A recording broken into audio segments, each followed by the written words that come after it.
Okay, good morning, Prof. It's nice to have you here today. And on behalf of IEEE Region 10 Newsletter Committee, I'd like to thank you for accepting this, this interview session and to share with us some of your experience, as a volunteer of IEEE. And would you please share with us when and how you actually begin your journey as an IEEE member and a volunteer? Okay, thank you very much for giving me the opportunity to actually, talk about my journeys or my experience with IEEE so far. So I was starting.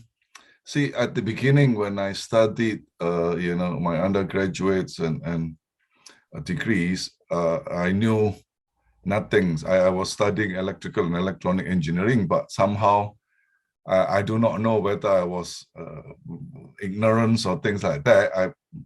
I really did not know what IEEE was about, and I heard about it, but really did not really go down into details because I was too busy doing a lot of studies and working at the same time, maybe at that time. Then when I got into my PhD study, then my supervisor is start telling me that, okay, every year we have, he has to send all his students to attend the IEEE Power Engineering Society meeting in New York. So, they call it a winter meeting. So they usually around in the early days, there's this Power Engineering Society general meeting. They have two meetings. One is summer, one is winter. But my supervisor always sent us into a winter meeting. So that's where I started to understand, okay, what is IEEE, when all that, when we went to New York, I was pretty much started to, then I was asked to become a student member. So I did that. Then every year during my PhD study, I went to that general meeting, which, give me an exposure of what IEEE is about, what are the benefits and all the networkings and all the things that we learn, a lot of that. So that's where I started to get, my journey as with IEEE as a student member. Then after I graduated, I went back and worked with as a lecturer in Nanyang Technological University. Then I'm still continuing to be a member and start getting involved in the local sections in that particular times, yeah. So would you also share with us your past portfolio and volunteering experience with IEEE? Okay, oh, wow, I think quite a bit. I started with as a committee member of the Power Engineering chapter in Singapore, as well as the Control Society chapter, Control System chapter as well in Singapore.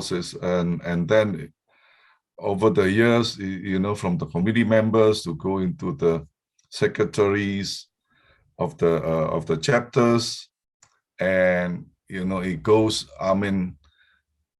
into the section as well, and I got into a committee member of the sections, involved in many of the organizing committee of the conferences that happens a lot in Singapore at that time. So that's where all the experience and all the things that I have with IEEE, it was very it is quite so-called time consuming, but it's all worth doing that, because it's really give me a lot of experience and exposure. You know, as a young lecturer, it's good to learn how to get involved in organizations, how to, you know, do some kind of leadership kind of you know, way of training you and all that stuff. So that's where I started to get all the different portfolios all the way until when I moved down here in New Zealand. I started to get involved, you know, as a chapter chair or vice chair and then chair, and then now I'm going to the, no, you know, it's a section chair. So it's all the way through.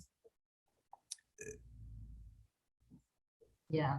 So do you encounter any challenges, you know, like because you move from one country, you know, like from US to Singapore and Singapore to now to New Zealand? Is it like Yes, some of the pretty much. challenges faced? Yeah. There are a lot of, yeah, there's a, I mean, definitely there are different people to you know, to be faced, the way they work, but it's all, you know, with the bylaws of IEEE, it's pretty much we have some guidance or some guidelines. So in that sense, we, you know, I do not foresee any big challenges except try to adjust into the local kind of environments. And as I mentioned again, the challenging is balancing between your regular job, which is, you know, is quite pressurized when you have to do research and all that. And then you have to have your time for volunteerings as well as a time for your family. So it is, you know, it's a balancing how you really do a good time management. So in that way, we you know, that's really something was a challenge to me, you know. But after a while, you get used to it. You know the drill, so you know exactly what priority you need to take on and so on. So because of all the experience that I went through, you know, for the last, for different countries and all that, so it seems to work fine for me in that way. Yeah. So with you, because I think working and then serving as a volunteer is actually a challenging role. I have started Yes. serving somewhere in I think 20 2000. So I know that it's not easy. I started as a lecturer as well, and then juggling between serving this and also Yes. Yes. teaching and So research. you have to, yeah, you have to also think about your career and so on. So it has to, yeah, of course they have their own challenge. So just managing time, make sure that, you know, you do not start, I mean, because also the family as well. I mean, for me, I have a family, young families and all that stuff. But after we went through all that, yeah, I'm okay now. Because, you know, all my kids are grown up, so not too bad for this. So are there any like key motivators that, you know, that drive you, you know, to continue to be so passionate about your, you know, your contribution Yeah, to this, you know, for so many decades, I guess, huh? In yeah, IEEE. I think it is somehow, I find it very rewarding in many different facets, I would say. You know, I mean, it's not only you knowing a lot of people from different backgrounds. You have a, you know, bigger networks, you know, in all over the world, and you have. I learn a lot in terms of, you know, building up my career by volunteering. You know, being for learning how to be leaders and all this, or work in a groups, and you know, how to handle different kind of situations. That is really helping in our daily life somehow, you know, in a way, also in my career. So that's why I feel, you know, it is really rewarding, and I'm still try to have, of course there's always the other side of the coins, but again, it's not much compared to, you know, to the benefits and the things that you learn out of it.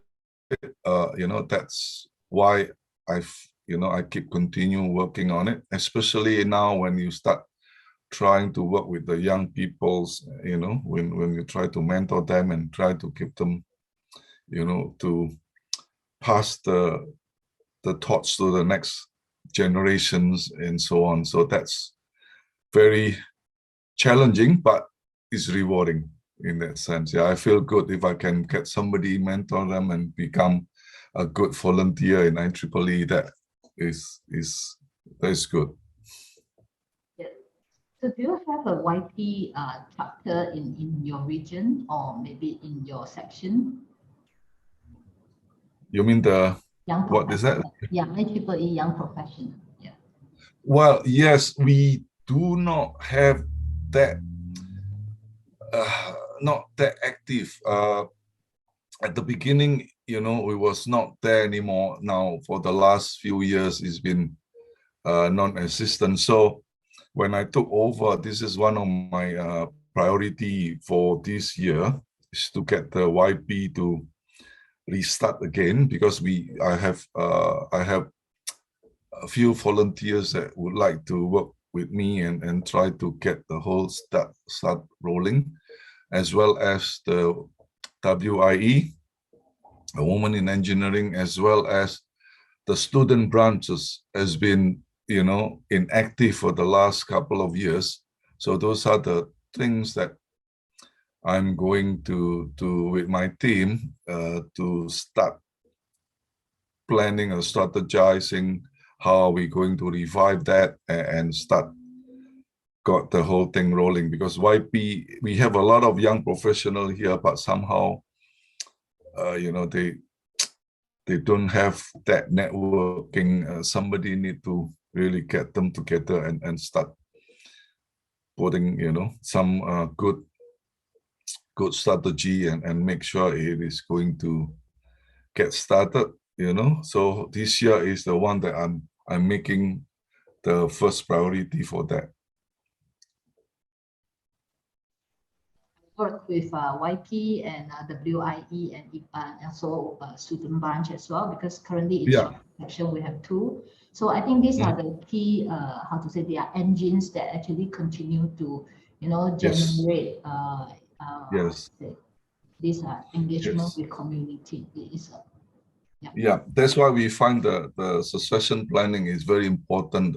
It's coming up from the student level and the YPs, and continuing with YP and WIE. So those are the things that we need to do this year to get the whole things going. Otherwise, there's no succession planning in the sense. There's no succession.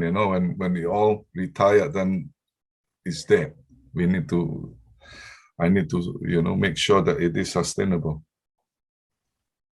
So for those young people who are actually serving now, are serving in IEEE, do you have any suggestions and advice actually to these young IEEE volunteers, whether they are students? Yes, I think, yeah, I have that. I mean, it is important. I know they also very busy with their career, but most of them are very much also have difficulty a bit of time and giving time because of the pressure of working, when they just started. I can understand that. So that's why I always suggest that it doesn't need much of the time. You just need to spare a bit of your time, be a volunteering, and it is beneficial because it's really give you a chance to to learn new things, to know more people, and also it's a chance for them to really moving up the ladder in their career, because this IEEE volunteering will give you a chance to learn, to have some kind of professional development in the way, indirectly it give you chance to develop yourself into a leaders or things like that. So that's why I keep telling them, this is the way to go. I know, but just with a bit price to pay a bit of your time. You can basically can spare that, but the benefit at the end will be more than you think it is, because they always think that no time, but I don't believe that. It is sometimes it's always there, but you just need to give them the motivation, what is that time for him? Is that what is the payoff at the end? That's really important, that we need to pass through the message. So it needs a lot of motivation from the senior members to actually mentor these young members. And also it's important to find those volunteers who really have the passion. I guess around our society that there are many people who are passionate about, advancing the technology for the community. It's just like, how do we find them and gather them under the umbrella of IEEE, and together we work. And also I realized that IEEE has been improving, the way how they recognize the volunteers. Like, for example, recently we have this IEEE STEM ambassador. It's something that, just started and help to actually recognize the young people who serve in the STEM side, you see. Yeah, even lecturers or maybe the professional from the industries. So I believe they have very also systematic award and recognition system. So this should be something that our volunteers should look up to. And like, for example, in this part of the world, like in Malaysia, I think this international recognition is important to all of us. You see, like, to show that we evolve and our effort is being recognized. Yeah. Yes. Yes. Also, I mean, it's very important to be somehow, being able to really tell them exactly what are the benefits and, to volunteers and or what are the IEEE can do to, can help in different ways. And we as a local section here is trying to do that, especially, try to recruit new members and all that stuff. So it is important that we have to be able to to show what are the IEEE is about, what are the things that you can do about it, what can IEEE can help in terms of the career and all that stuff. So those are something that we need to, I think I'm planning to have a strategic planning meeting in a couple of weeks. So we're going to brainstorm how to move forward, how to get all these affinity groups going. So yeah, I'm going to call my executive team to really work on it and try to revive, what it's been there, but nobody actually take it up. That we can collaborate as well, even though we come from two different islands in the world. Yes, that's right. Yeah. Yes, definitely. And then we also try to collaborate with some of the other sections in New Zealand. There's the one in the central and the south. They have some, I mean, they may be quite small, so I do not know. Maybe we're gonna do some jointly together or things like that. Just because we are a small country, so this is something that we are maybe thinking about that. Okay. Thank you very much, Prof. Lê, for taking up your time for this interview. And I wish you all the best, for this 2022 and 2023, where your section and all other surrounding subsections and sections will be revived and, embark for new journey and more participation from the community and also your own professional members, student members. This is something that we all hope for. As volunteer for many years, we do want to see that IEEE actually help the society. And I myself experienced it from a student to become a, a professional member. So, and I encounter all this, and you as well, from your New York journey until your Auckland journey. So it's really rewarding and continue to work with young people. Thank you very much.